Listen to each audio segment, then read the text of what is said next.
Il nie toute colère mais reconnaît un désarroi, une solitude, un sentiment d'impuissance. Christophe Ferrandis, qui fait du vin bio dans la plaine de Poliudoleta, vient de perdre 1,5 hectare de vignes, soit 15% de son exploitation dans les dernières inondations. Le Pauge, quand il est sorti, il a arraché un olivier de 400 ans. Donc ça faisait 400 ans que ça ne s'était pas passé. Peut-être qu'il faut s'interroger à aujourd'hui comment on traite nos rivières, comment on les maltraite ou comment on les non-traite. Ça faisait 15 jours, peut-être 3 semaines que mon équipe travaillait dans le lit, à couper des arbres qui étaient en travers, à débroussailler. Ça n'a pas suffi.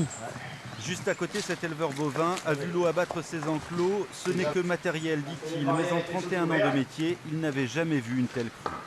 Il y en avait, plus ou moins, c'était les fossés qui étaient un peu sales, et puis après ça passait. Mais là, non. Et puis ça va revenir. D'ici peut-être 3 à 5 ans, ça va revenir. C'est pas nettoyé.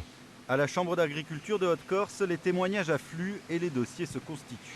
Ce matin, nous avions une centaine de remontées de 42 communes différentes qui sont effectivement pratiquement dans toutes les filières, depuis les apiculteurs, en passant par les viticulteurs, en passant par les maraîchers, en passant par le secteur de l'élevage avec des cochons, avec des vaches, etc., etc. Donc pratiquement tous les secteurs sont touchés. Et nous pensons, puisque entre le moment où on l'a mis et la cadence des appels que nous avons, nous pensons que nous allons terminer à peu près à 200.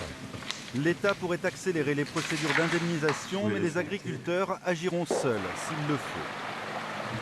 Je vais le replanter, parce que c'est pas ça qui m'arrête.